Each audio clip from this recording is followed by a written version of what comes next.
అందరికీ ముందుగా ఉగాది శుభాకాంక్షలండి.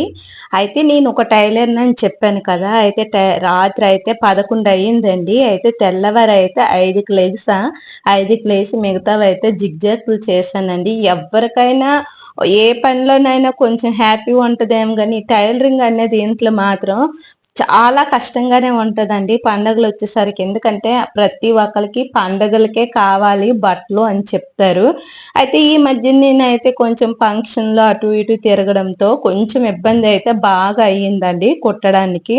అందువల్ల రాత్రి చాలా మందే వచ్చారు. మరి ఈరోజైతే ఏదో అలాగా కొందరికి ఇవ్వగలిగా. మిగతా వాళ్ళకైతే ఇవ్వలేకపోయాను. కానీ ఎవరేమీ అనుకోలేదు. సరేలే అని చెప్పేసారు. మనకైతే దానికైతే హ్యాపీ.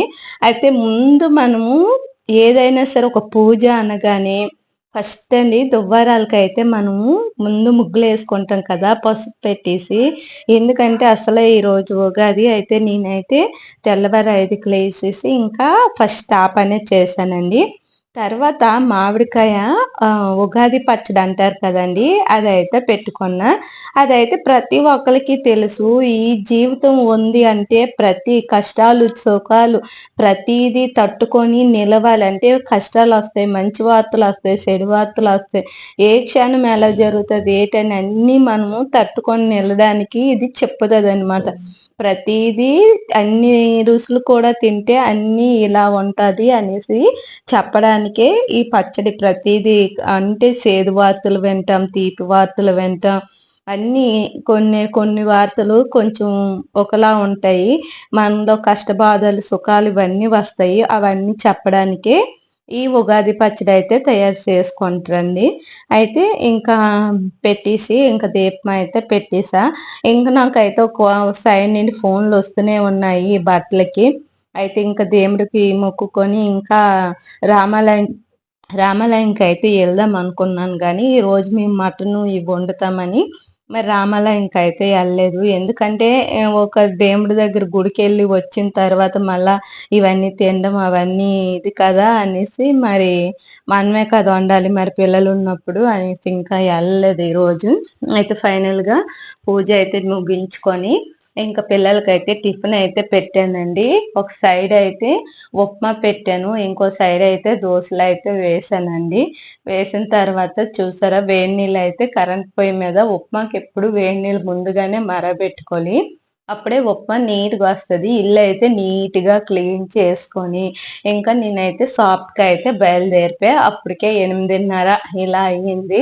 చూస్తున్నారు కదా! ఏదేమైనా సరే మనకి ఎంత పనున్నా పిల్లలకి తిండి విషయంలో ఎంత మనము బిజీ అయినా తిండి విషయంలో ఏమి ఇబ్బంది పెట్టకూడదండి. అలాగే ఇల్లు కూడా ఎప్పుడు నీట్‌గా పెట్టుకోవాలంటే మరి నాకు చాలా ఇష్టం. నేను ఎంత పనున్నా ముందైతే ఇల్లుకే ఎంతమంది ఫోన్ చేసినా ముందైతే ఇల్లుకే నేను ప్రాధాన్యత ఇస్తానండి. అయితే ఇల్లునైతే ముందు నీట్‌గా క్లీన్ చేసుకొని ఇంక షాప్‌కైతే బయలుదేరానండి. షాప్‌లో అయితే 2 బ్లౌజులయితే కుట్టా చూసారా ఎంత గలేజ్ గలేజ్‌గా ఉంది. ఇవన్నీ నీట్‌గా అయితే సర్దేశానండి. ఎక్కడివక్కడ నీట్‌గా సర్దేసి ఒక 2 బ్లౌజులయితే కుట్టేసి ఇచ్చేసాం. ఇచ్చేసాక ఇంకా మధ్యాహ్నం అప్పటికే 12:30 అయిపోయిందండి. ఇంకా నాన్ వెజ్ అయితే తెచ్చారు వండడానికి. ఇంకా వండుదామని వచ్చాను. ఇంకా ఈలోగా అయితే చికెన్ బిర్యానీ కూడా చేయమన్నారు. మటను, చికెన్ బిర్యానీ అయితే ఈరోజైతే చేశాను. గారెలైతే ఇంకా మరొద్దులే ఇంకిప్పటికి ఇవే ఇది కదా అనేసి ఇంకా ఈటితోనే ఇంక అడ్జస్ట్ అయిపోయమన్నా. ఒక సైడ్ అయితే అన్నం పెట్టానండి. ఒక సైడ్ అయితే మటన్‌కి రెడీ చేస్తున్నా. రెడీగా గబగబా ఇంకా వండేసి ఇంకా రెడీ అయిపోయారు. అప్పుడే భోజనంకి తెల్లారి టిఫిన్ అంటే ఏమాత్రం అండి తొందరగా అరిగిపోద్ది కదా! చూస్తున్నారు కదా! అయితే బిర్యానీ కూడా ఒక సైడు బిర్యానీకైతే కరెంట్ పొయ్యి మీద అయితే పెట్టానండి. కరెంట్ చిన్న స్టవ్ అయితే ఉంది మా దగ్గర. ఆటి మీద అయితే ఇంకా నీళ్ళైతే పెట్టాను బిర్యానీకి. ఆటి మీద ఇంకా అయితే మటన్ అయితే వండేసేటప్పుడు ఎప్పుడైనా సరే కుక్కర్‌లో అయితే పెట్టుకోండి. కుక్కర్‌లో పెట్టుకున్నామంటే అస్సలు నీళ్ళేయకుండా ఉడికిపోద్దండి. అయితే నేనైతే ఎప్పుడు కూడా మటన్ అనేది కుక్కర్‌లోనే పెట్టుకుందును. ముందుగా అన్నీ బాగా వేయించేసి ఇవి కూడా మంచిగా వేయించిన తర్వాత అదే మూత పెట్టేయాలండి. ఒక 4, 5 విజిల్‌కైతే మంచిగా ఉడుకుద్ది. ఈలోగా అయితే చికెన్ కూడా ప్రిపేర్ చేసుకున్నా. అయితే రైస్ వేస్తాను. రైస్ వేసాక బాస్మతి రైస్ అండి. బాస్మతి రైస్ తోనే బిర్యానీ పెట్టమన్నారు. అయితే చూస్తున్నారు కదా, చాలా మంచిగా వచ్చింది. అయితే ఒక 4 విజిల్లు అయ్యాక ఇంకా ఆపేసి, అలాగే రైసు మంచి బాగా ఉడకకుండా లైట్ గా ఉడికేటట్లు, అంటే మరీ మెత్తగా కాకుండా ఉడికేటట్లు చూసుకోండి. అయితే ఈ దాకండి నేను పండుగలు తిన్నదే మట్టి కుండలు అంటారు కదా, మా ఊర్లో అయితే దాఖలు అని చెప్తారు. అయితే అలానే దీనిలో అయితే ఎప్పుడు చికెన్ అయితే దీనిలోనే వండుతానండి. అయితే ఇంకా అయిపోయింది ఫైనల్ గా. ఇది సాయంత్రం ఇంక వర్షం అయితే భలే దిగిందండి. వర్షం అయితే ఇంకొస్తది, మేఘాలు మంచిగా కమ్ముకున్నాయి. డాబా మీదకి వెళ్ళాం, ఇంకా బట్టలన్నీ తెచ్చేసాం. మర్చిపోయామన్నమాట ఈ పనుల మీద. అయితే ఇంకా తెచ్చేసిన తర్వాత చూసారా ఎంత బాగా ఉందో, మంచి గాలి, అబ్బా ఎంత బాగుంది అనిపించిందండి. ఇంకా బట్టలన్నీ గబగబా ఇచ్చేసి తెచ్చేసాం కిందకైతే. ఇక్కడే ఇంకా పైనే కొంతసేపు అయితే అలాగ మా పాప నేనైతే ఉన్నామండి ఈ గాలికి.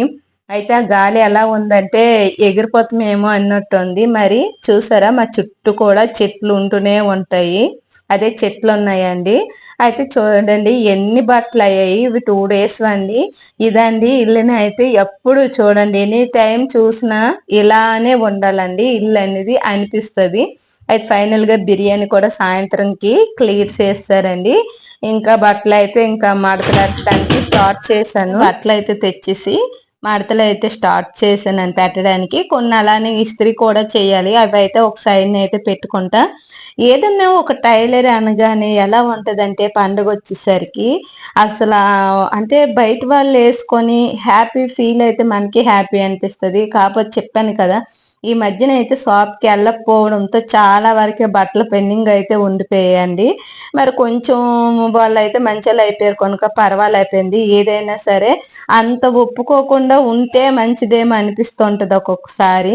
కానీ ఏం చేస్తాం, ఒప్పుకోవడంతో ఇంక తిప్పలు అన్నట్టు ఇలా అయిపోయింది. తెల్లవారైతే అంత తొందరగా వెళ్ళాల్సి వచ్చింది.